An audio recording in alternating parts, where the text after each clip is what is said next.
Bom dia, pessoal. Bem-vindo a mais uma aula de análise e projeto de sistemas.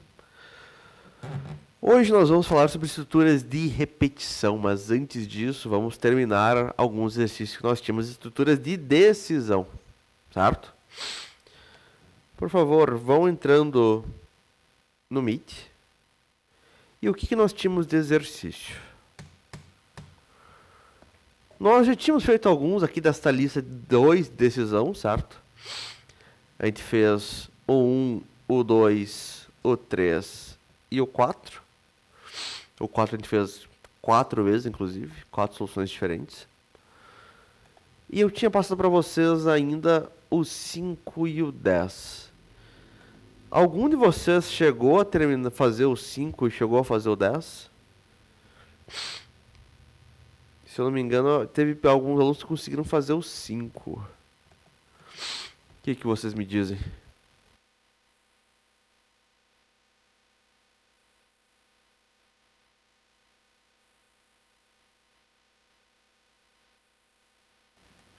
qualquer forma, eu vou fazer ele rapidinho aqui pra gente dar uma olhada, tá? Se alguém, e pessoal, se alguém tiver dúvida em algum outro exercício que eu não passei, que eu não corrigi, mas que você fez, tá? Ou que você tentou fazer, fale. Eu faço correção do exercício, não é problema. Muito bem. O que diz esse exercício 5? Avaliação do aluno. Implemente um programa que leia 2 notas parciais de um aluno, calcule a média, exiba aprovado se a média for maior ou igual a 7, reprovado se for menor que 7 e aprovado com distinção se for igual a 10. Nós chegamos a fazer um fluxograma dessa atividade, certo? Vamos fazer isso em código agora. Muito bem. Para começar a conversa, eu tenho que ler 2 notas. Como é que a gente lê algo? Eu vou pedir para o usuário 2 notas. Ora, o usuário vai me passar isso via input, certo? Vamos criar, então, um input. Um input para 2 variáveis aqui. Na verdade, em vez de fazer 2 variáveis, a gente já viu lista, vamos fazer para uma lista de notas. Aqui a gente quer aumentar depois. Tem uma variável notas que eu começo com uma lista vazia. E eu vou pedir 2 notas e adicionar dentro dessa lista. Como que eu vou adicionar na lista de notas? Tem um método para isso, certo? Alguém lembra o nome do método? Para eu colocar no final da lista.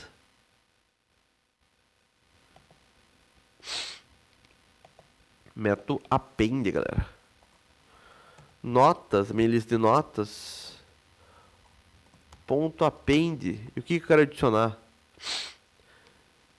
É uma nota, eu vou converter para float o retorno de um input. Digite a primeira nota. Eu tenho que pegar 2 notas, digite também a segunda nota. 2 appends. E isso vai me gerar aqui, vai preencher para mim a lista de notas. Primeira nota um 6, segunda nota um 7. Está aqui guardados como float, como dados numéricos, as notas digitadas.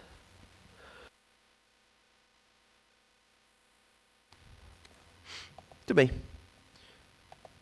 Pessoal que está entrando, se não me engano, o William, a Ana, algum de vocês acho que chegou a resolver o 5, né? Na última aula. Se alguém resolveu e quer que eu corrija, pode, por favor, mandar o código, tá? Eu corrijo depois da solução aqui. Se você fez de forma diferente, se você quer ver o que você quer que eu avalie como é que você fez. Muito bem. Tem que calcular a média dessas notas. Como que é o cálculo da média? Olha, é a soma das notas dividida pela quantidade delas. Eu tenho 2 notas que são na minha lista. Notas no índice 0, mais o valor de notas no índice 1, certo? Isso aqui eu estou somando minhas notas, eu vou dividir pela quantidade delas, que é 2. Isto aqui funciona? Funciona. É a melhor... Vamos até dar um print para ver funcionar. Print média. 6,7, média 6,5. Funciona, funciona. É a melhor forma de fazer? Não, não é a melhor forma de fazer. Por quê? Imagine que não são 2 notas, são 20 notas. Eu vou ter que fazer notas no índice 0, mais notas no índice 1, índice 2, até índice 19. Eu poderia, funcionaria. Tá? Mas o que é uma forma melhor? De fazer a forma mais genérica possível. Imagine que a gente não sabe nem a quantidade de notas. A gente vai pedir para o usuário, quantas notas o aluno tem. E a gente vai conseguir fazer isso com o nosso próximo assunto, que é a estrutura de repetição. O que a gente pode fazer, então, para ficar de forma mais genérica? Existe uma função que eu não mostrei para vocês, eu citei apenas para quem estava fazendo o exercício, que eu consigo somar os valores de uma lista de valores, certo? Não importa quantos valores são. A minha lista de notas ela tem 2 elementos, ela tem 5, ela tem 200 elementos, não importa. Se for todo numérico, ele vai somar todos os elementos. Uma função que é soma em inglês. Soma em inglês é sum. Função sum. Para a função sum, eu passo o quê? Uma coleção, nesse caso, uma lista de notas. E ele vai me somar todas as notas. E para fazer a divisão, como é que eu vou fazer? Ora, nós já vimos uma função que retorna a quantidade de elementos na minha lista. A gente viu ela aplicado à string, a quantidade de caracteres em uma string. Mas eu falei para vocês, olha, esse cara funciona também com lista, funciona com quantos elementos? Função len. Len de length, de comprimento. Vai me retornar a quantidade de elementos na minha lista de notas. Se eu rodar esse código, 6 e 7, vai gerar o resultado da mesma forma. A questão é que aqui não importa quantas notas são, se são 2 notas, se são 2.000 notas. Ele vai calcular a média da mesma forma. Uma forma mais genérica, muito mais otimizada, por assim dizer. Beleza. Consegui calcular a média. O que mais? Eu tenho que exibir aprovado se a média for maior ou igual a 7. Reprovado se for menor que 7. Ou aprovado com distinção se a média for igual a 10. Muito bem. Se, né? Se for maior, se for menor, se for igual. Como é que faz isso? Se em inglês, if. Né? If o valor da minha variável média for maior ou igual a 7, o que nós vamos fazer? Nós vamos dar um print. Foi aprovado. Do contrário, se a média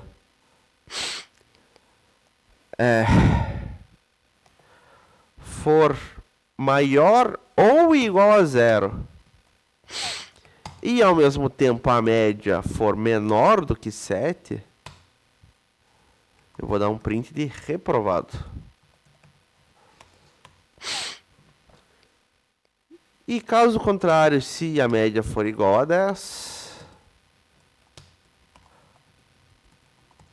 aprovado com distinção. A gente vai ver que vai dar problema nesse código, a gente já vai entender o porquê. Se alguém bater o olho e viu onde está o problema, me fale. Vamos rodar. Primeira nota foi um 4, segunda nota foi um 5, média 4,5, foi reprovado. Vamos até dar um print na média.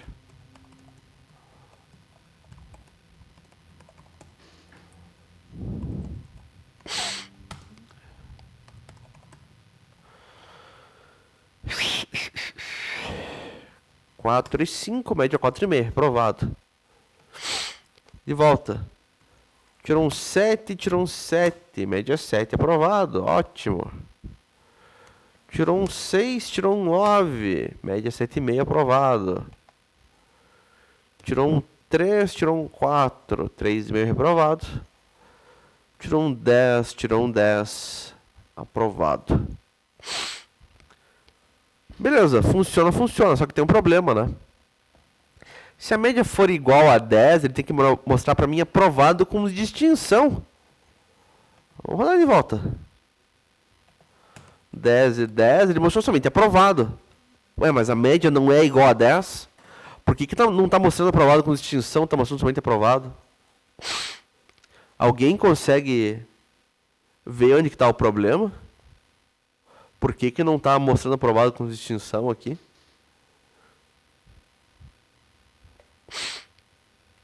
Pensem aí, pessoal, um minutinho, ver se vocês conseguem entender o porquê que está acontecendo isso.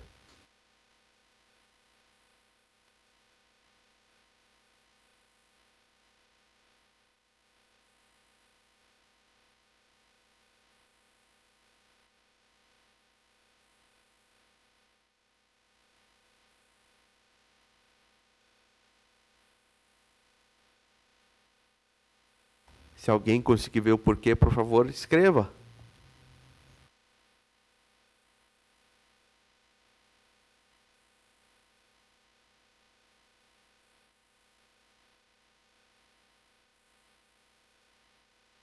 Perfeito, Pietro. Porque para maior que 7 vai dar aprovado. Tá, mas essa condição é o if igual a 10?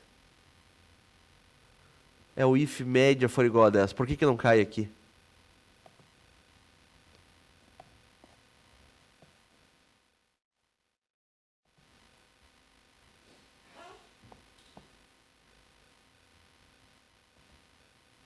Tá, é maior do que 7 aprovado, beleza. Mas por que ele não cai no é o if também?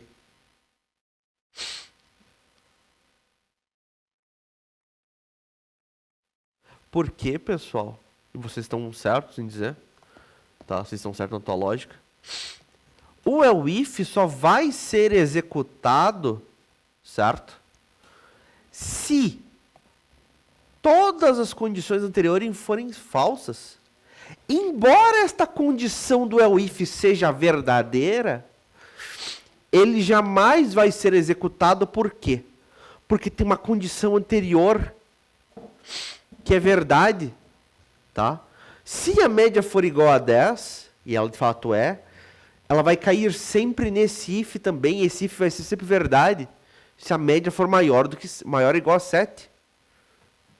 Ele jamais vai executar aquele else if, certo? Ele achou uma condição que é verdade antes. Como é que a gente pode arrumar esse cara, então? Vamos só trocar a ordem aqui nos nossos elementos. Eu nem precisava trocar a ordem, na verdade, mas só para ficar mais nítido. Se a média for igual a 10, aprovado com distinção. Se a média for maior do que 7, aprovado. Se for maior do que 0 e menor do que 7, reprovado. Funciona, funciona. Pode ficar melhor, pode ficar melhor. 3 e 4, 3,5 reprovado. 8 e 9, 8,5 aprovado. 10 e 10 aprovado. Só que tem uma situação que dá problema. Se o professor digitou errado. Ele tirou um 10 e ele tirou um 11. Média 10,5 aprovado. Certo? Olha, eu não queria que isso acontecesse. Certo? É de 0 a 10. Se for um valor negativo, eu já cuidei disso. Média menos 1, não aconteceu nada, né? Vou até mostrar uma mensagem. Por quê? Eu fiz essas duas condições desse else if. Para mostrar reprovado, a média, além de ser menor do que 7, ela também tem que ser maior ou igual a 10. Olha, eu posso criar uma condição parecida, certo? Se a média for maior ou igual a 7 e, ao mesmo tempo, a média for menor do que 10, para ser aprovado. Se, por outro lado, for maior ou igual a 0 ou menor do que 7, reprovado. E do contrário vai ser quando? se a média for maior do que 10 ou a média for menor do que 0. Nesses casos, eu quero dar um print, que é inválido o valor. Inválido. Vamos rodar. 3 e 4 reprovado. 7 e 8 aprovado. 10 e 10 aprovado com distinção. Opa! What?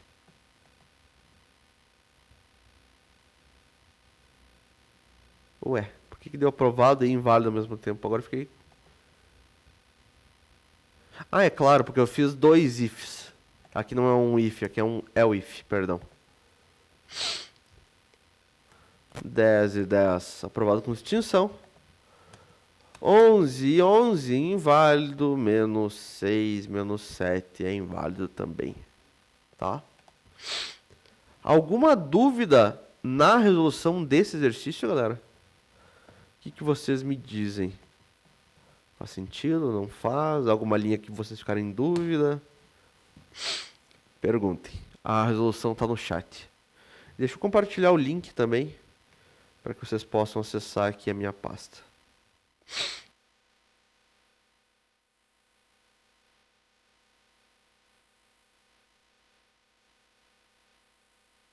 Tranquilo, então? Alguém fez de forma diferente e quer mostrar o que fez? Muito bem. Alguém chegou a fazer o exercício 10 na aula passada? Alguém tentou fazer o 10 na aula passada?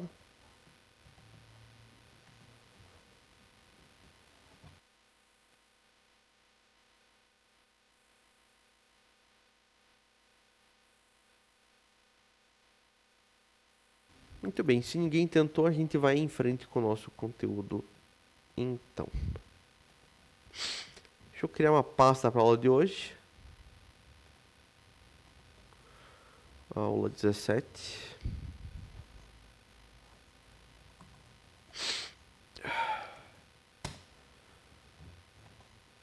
Testes 17.py.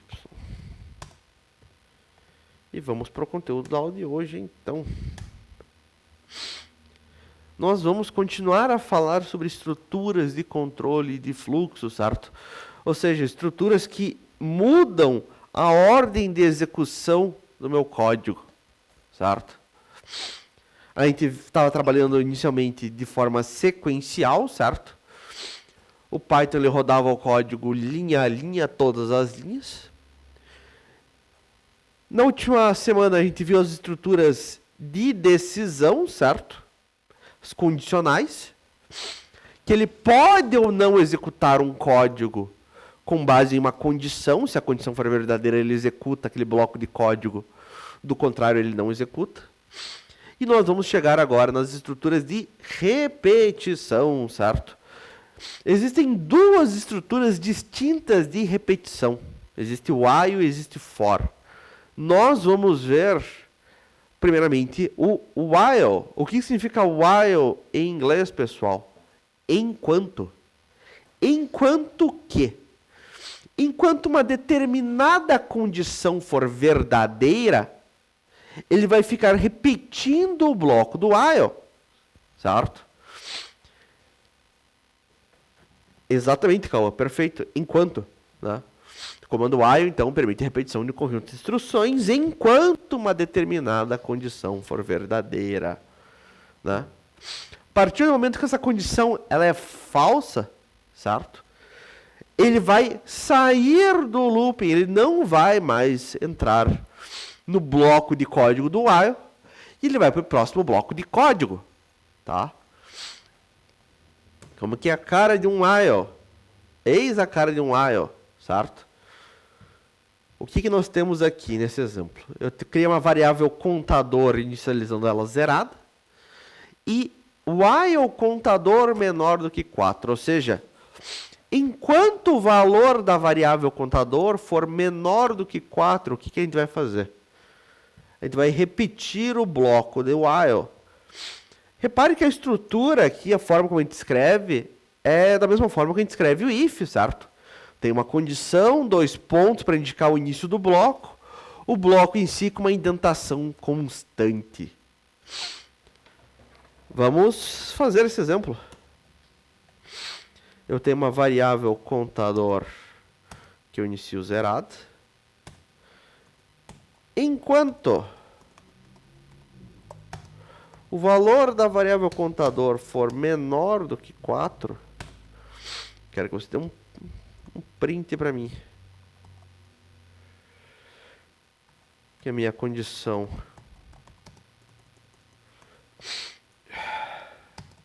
é verdadeira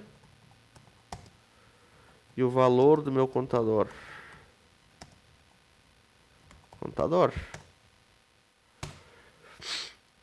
e vou ainda aumentar o valor do contador, e isso é extremamente importante, certo? Se eu não aumentar o valor do contador, se eu não alterar aqui a condição, certo? Ela nunca vai sair do looping. Eu vou criar um loop infinito. A gente já vai criar loops infinitos. Contador vai ser contador mais 1. Vai ser ele mais ele próprio. O valor dele mais 1, certo?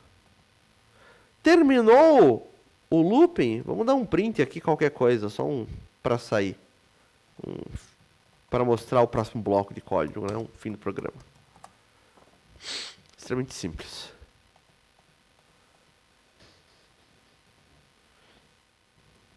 Muito bem. Eu vou executar no passo a passo aqui. Você não precisa fazer junto. Preste atenção somente. Se surgir dúvidas, me pergunte. Se não surgir dúvidas, a gente vai praticar esse cara, a gente vai fazer exercício. Vamos lá.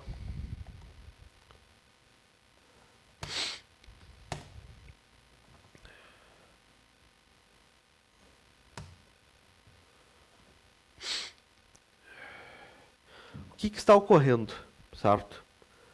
Python vem, cria uma variável contadora valendo 0. Chegamos à nossa estrutura de repetição, nosso while. A gente vai avaliar uma condição aqui. Enquanto o valor da variável contador for menor do que 4. Contador é menor do que 4, nesse momento, sim, ele vale 0. 0 é menor do que 4. Esta condição é verdadeira. Sendo verdadeira, vai me dar um print. Condição é verdadeira. O valor do contador nesse momento é 0. E ele vai aumentar o valor da variável contador em 1. Vai ser ele próprio mais 1. Reparem agora para onde que vai o nosso código. Terminou o bloco do while? Terminou. Volta para a condição do while novamente. Certo? Volta para o começo do while. E ele vai verificar novamente a condição. Contador ainda é menor do que 4? Ainda é menor do que 4. O contador vale 1 agora. A condição continua verdadeira. Sendo verdadeira, entra no bloco. Faz o print. Aumenta o contador em 1. Terminou, terminou, volta para o começo. Verdadeiro ainda? Sim. Aumenta em 1. Verdadeiro ainda? Sim. Aumenta o contador em 1. Meu contador nesse momento vale 4, certo? Terminou o bloco do while, volta para o começo. Contador é menor do que 4 nesse momento? Não, não é mais menor do que 4. O contador é igual a 4. Esta condição passa a ser falsa. Sendo falsa, ele não mais entra no bloco do while, ele vai para o próximo bloco de código, que é o nosso fim do programa. Tranquilo? Alguma dúvida aqui, pessoal? O que vocês me dizem? De boas, não de boas, mais ou menos? Cauã tá de boas, e o resto da galera?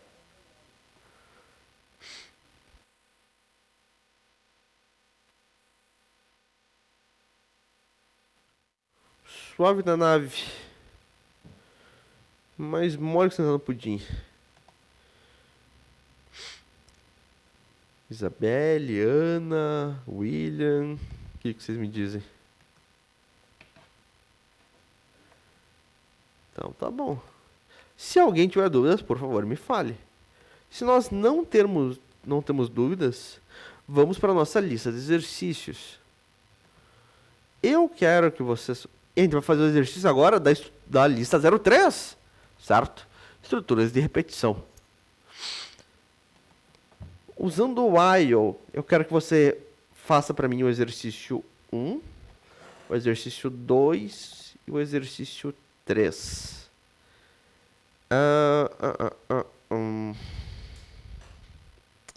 Não.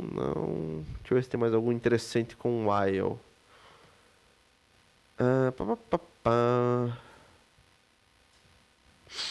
Não, vamos fazer esses 3 por enquanto. Logo mais a gente faz mais. Tentem fazer então o 1, o 2 e o 3, a gente já corrige. O que diz o 1? Validador de notas. Elabore um programa que solicite uma nota numérica entre 0 a 10 ao usuário.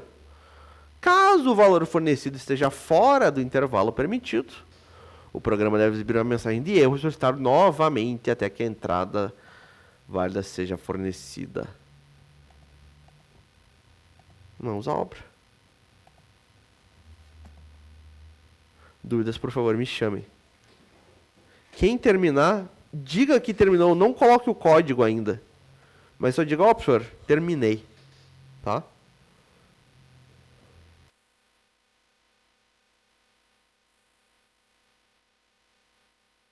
Eu vou dar para vocês pelo menos uns 10 minutos, talvez mais nesse primeiro. Deixa eu até deixar aberto aqui o que a gente tinha feito, como exemplo.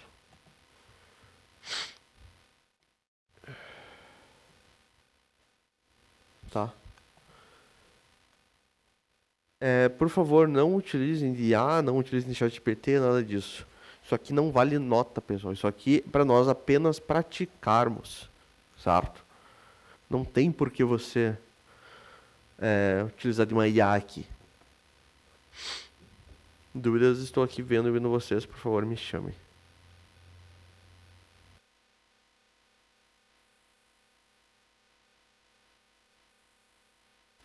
Muito bem, pessoal. Vamos resolver esse exercício 1, então. Se alguém quiser mostrar o que fez, por favor, mande no chat.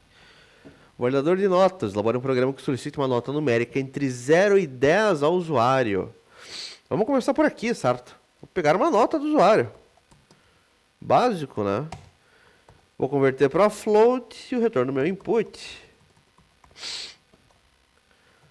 Digite uma nota entre 0 e 10.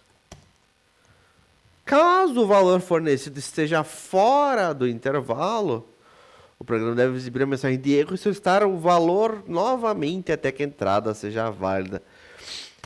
Fora do intervalo permitido, ou seja, enquanto a nota for menor do que 0, ou ainda a nota for maior do que 10, ela está fora do intervalo.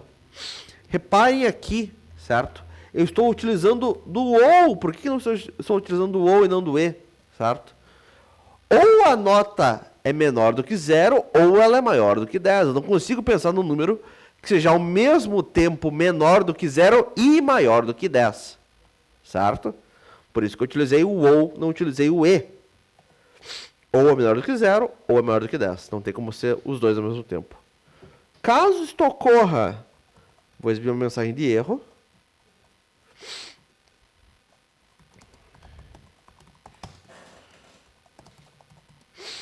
Valor inválido, a nota deve estar entre 0 e 10. E eu vou solicitar novamente a nota para o usuário. Detalhe extremamente importante, pessoal. Quando eu for solicitar, eu vou solicitar contra a mesma variável de mesmo nome. A gente já vai entender o porquê. A partir do momento que a nota for válida, eu vou dar um print aqui. Nota válida, o valor da nota. Esse é o nosso código, certo? 5 linhas aí para resolver. Vamos rodar? Uma nota entre 9 e 10, 7. É entre 9 e 10? É. Beleza, nota válida. Entre 0 e 10, 12. Inválido. Vai pedir que eu digite novamente. 75. 66. Repare. Enquanto for inválida, vai ficar me pedindo. Menos 14. Menos 2. 8. 8 é válido, 8 é válido. Ele finalmente sai desse looping, dessa estrutura de repetição. Tá? Por que que o nome da minha variável aqui importa dentro do meu looping, certo? Eu vou chamar esse cara, em vez de nota, de nova nota. E vamos debugar.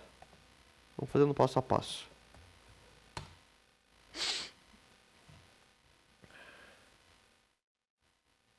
Python vem, pede uma nota. Uma nota entre 0 e 10. 15. A nota ela é menor do que 0? Não, não é. Mas a nota é maior do que 10? A nota é maior do que 10. Essa condição então é verdadeira. Sendo verdadeira, entra no while. Vai dar um print. É inválido. E vai pedir, certo? A nota para mim. Só que repare, ele vai pedir uma variável nova nota. Digita uma nota entre 0 e 10. 9. Terminou o bloco do while, volta para o começo. A nota ela é menor do que 0? Não, não é. A nota é maior do que 15? Repare que sim. Por quê? O valor que o usuário passou para mim foi numa variável nova nota. Só que eu estou comparando com nota. Ele vai achar que é verdadeiro. E ele vai ficar preso aqui para sempre. Não importa o que o usuário digitar. Mesmo sendo uma nota válida, ele vai ficar preso ali porque eu estou trabalhando com outra variável. Eu criei um loop infinito. O usuário jamais vai sair daqui. Por isso que é importante a gente chamar do mesmo nome. Exatamente, Cauã. Certo? Este exercício aqui, pessoal, da forma como está. Dúvidas? Faz sentido? Não faz? Vocês querem que eu explique de volta? Alguma linha ficou confusa? Falem, por favor. Deixa eu mandar a resposta no chat.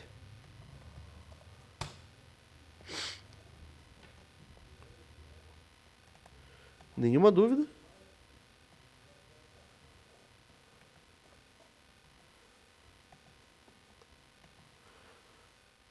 Muito bem. Se alguém tiver dúvida, por favor, me fale. Não tendo dúvidas, então, nesse exercício 1, vamos para o exercício 2. O que diz o 2? Cadastro de usuário e senha. Então, um programa para receber um nome de usuário e sua senha. O sistema deve validar se a nota... O sistema deve validar se a nota é diferente do nome do usuário. Caso seja igual, uma mensagem de erro deve ser exibida e a informação solicitada novamente até que sejam válidas, ou seja, até que o nome do usuário e a senha sejam diferentes. Certo? Tentem fazer esse 2, eu vou deixar aberto um aqui como exemplo. E a gente já corrige ele. Quem terminar, por favor, avise que terminou, certo? Não mande o código ainda. Mande o código somente quando eu for resolver. Dá chance do colega aí conseguir fazer tranquilo também. Quem terminou o 2, faça para mim, por favor, o 3. E já corrigimos.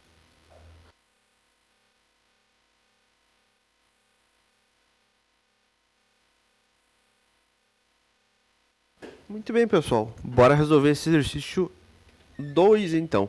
Se você quiser que eu corrija o teu código, mande teu código no chat agora. Muito bem. O que diz o 2? Cadastro de usuário e senha. Diz, um programa que receba um nome de usuário e sua senha. Você deve validar se a senha é diferente do nome do usuário. Caso seja igual, mostre uma mensagem de erro. Caso seja igual, uma mensagem de erro deve ser exibida. e as informações listadas novamente até que sejam válidas. Muito bem. Vamos começar fazendo o que então? Receber o nome do usuário e sua senha. Vou pegar o nome do usuário. Via input. Digite o nome do usuário. E a mesma coisa para a senha. Esses inputs, pessoal, eu converto eles para que tipo de dado?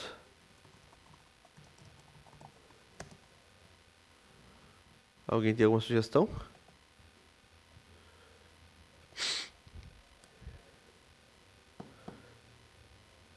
Para string.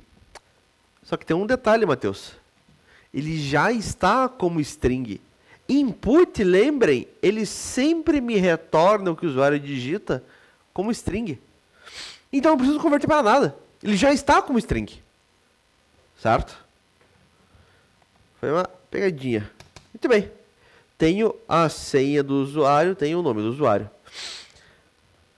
O sistema deve validar se a senha é diferente. Caso seja igual, ou seja, enquanto a senha do usuário for igual ao... Vamos fazer o contrário.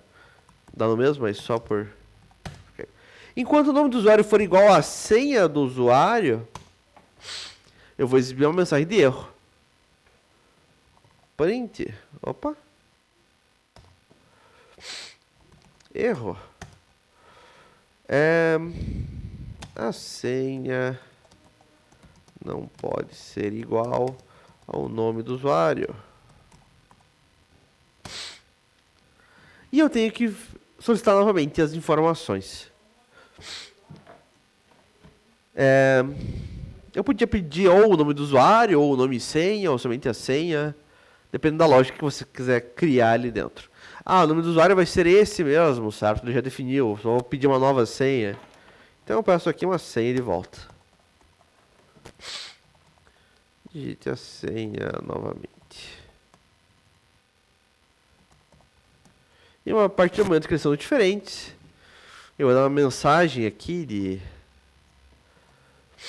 sei lá, o cadastrado com sucesso. Algo nesse sentido. E vamos rodar. Digite uma senha, digite o nome do usuário A senha B. É diferente, é cadastrado com sucesso. Ótimo. Nome do usuário A, senha A. É igual a senha novamente. A é igual ainda é igual. A, 1. 1 é diferente, então ele passa. Simples assim, galera. Deixa eu ver o de vocês. Deixa eu ver o do Pietro.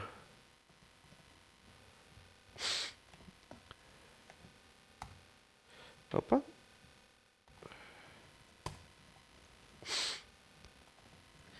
Insira o nome, insira a senha. Enquanto o nome for diferente da senha, ou melhor, for igual à senha, vai dar uma mensagem de erro, vai pedir de volta a senha. A partir do momento que forem diferentes, a senha passa. Tá legal, Pietro? Eu só não faria ponto lower para senha, certo? A senha, ela diferencia maiúsculas e minúsculas, tá? Isso eu não faria aqui. A mesma coisa o lower. O lower pro nome também não vejo necessidade, tá?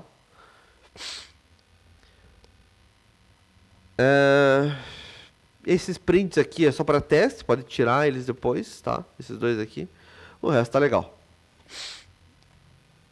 Você não precisa desses espaços também aqui em volta do barra N.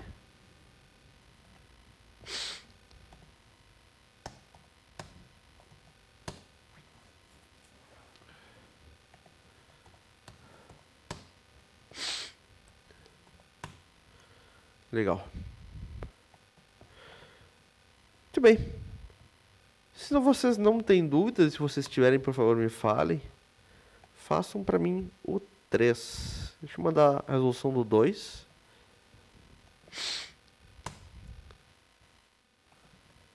Façam 3 para mim. O que diz o 3?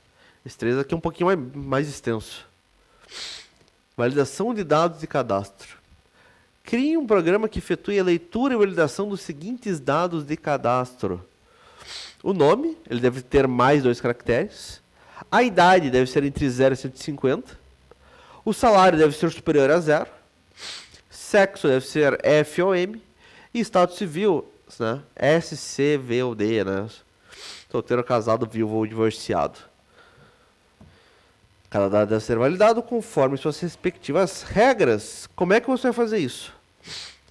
Você vai pedir para o usuário digite seu nome. E daí, logo em seguida, você vai validar a quantidade de caracteres. Passou, daí você vai pedir idade. Valida a idade. A partir do momento que passar na validação da idade, aí você pede o salário. E por aí vai. Você não vai pedir tudo para o usuário e daí validar tudo. Daí, putz. Você pediu nome, idade, salário, sexo, estado civil.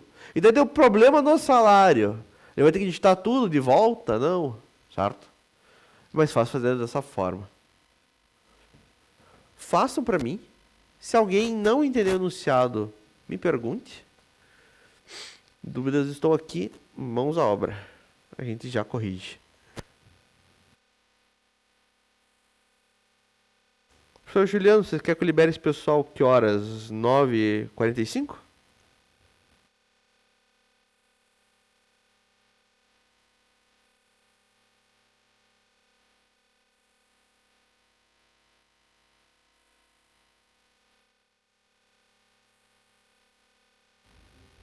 Beleza.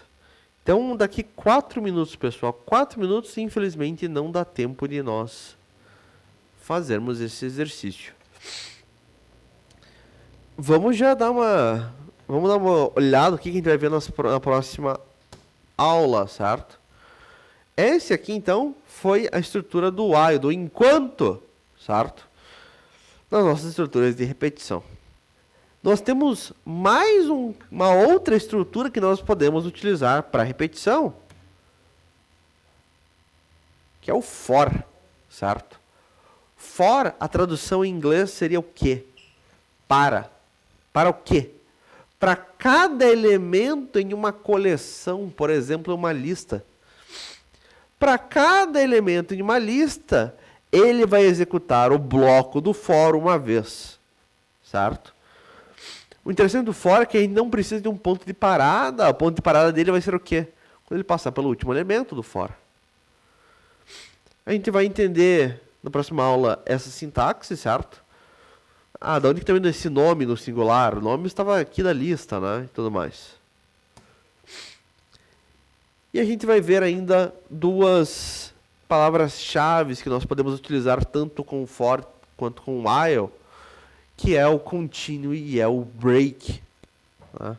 Continue vai para a próxima volta do looping e o break sai de todo o looping.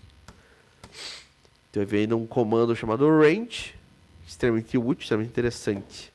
Tá?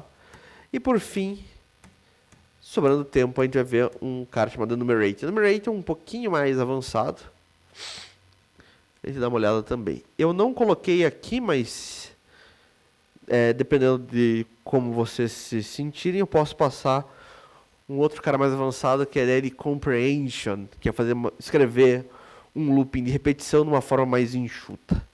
Tá? No mais, galerinha, a gente fica por aqui, certo? Na próxima aula, então, a gente chega resolvendo... melhor, eu vou dar um tempo para vocês resolverem o exercício do while, certo? Esse exercício 3. E em seguida a gente começa, então, com a estrutura... com o bloco for, melhor dizendo, na estrutura de repetição, certo? Então, galera, até a próxima. A gente fica por aqui, então. Falou. Até mais, professor Juliano. Até quinta. Obrigado. Até mais.